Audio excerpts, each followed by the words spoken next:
অচেনা নীলা, তোমাকে ভুলে যাওয়া এতটাই কঠিন হবে তা আমার সত্যিই জানা ছিল না।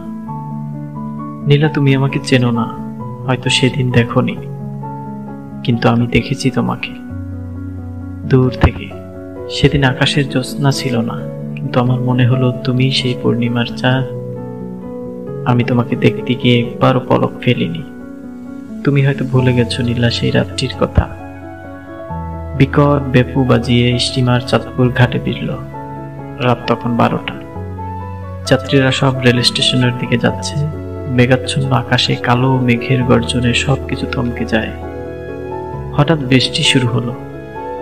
সবাই কম বেশি ভিজে প্ল্যাটফর্মে দাঁড়িয়ে আছে। তুমি ছোট্ট একটা বেঞ্চে বসা, আমি তোমার থেকে একটু দূরে দাঁড়িয়ে। তোমার দৃষ্টি এক মুহূর্তের জন্য আমার দিকে পড়েনি, কিন্তু আমার দৃষ্টি তোমাকে ছাড়েনি। কি অপরূপ তোমার সৃষ্টি! চুলগুলো এখনো ভিজে আছে। তুমি তাকিয়েছিলে লাইনে দাঁড়ানো ট্রেনের দিকে।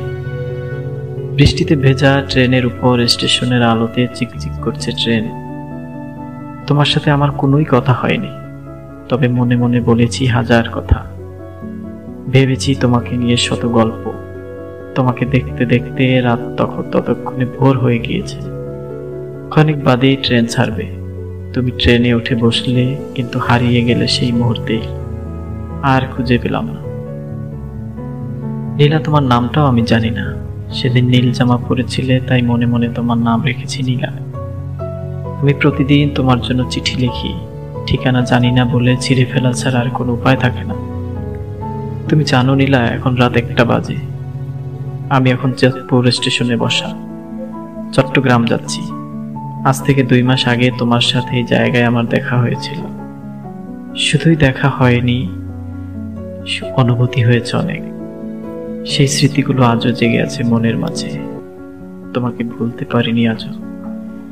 চিঠিটা স্টেশনেই রেখে গেলাম।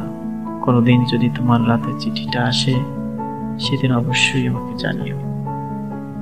আমার গ্রামের বাড়ি বরিশালে।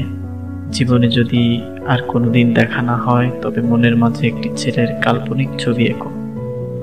মনে রেখো, সে তোমাকে অনেক ভালোবেসেছিল। ভালো থেকো নীলা।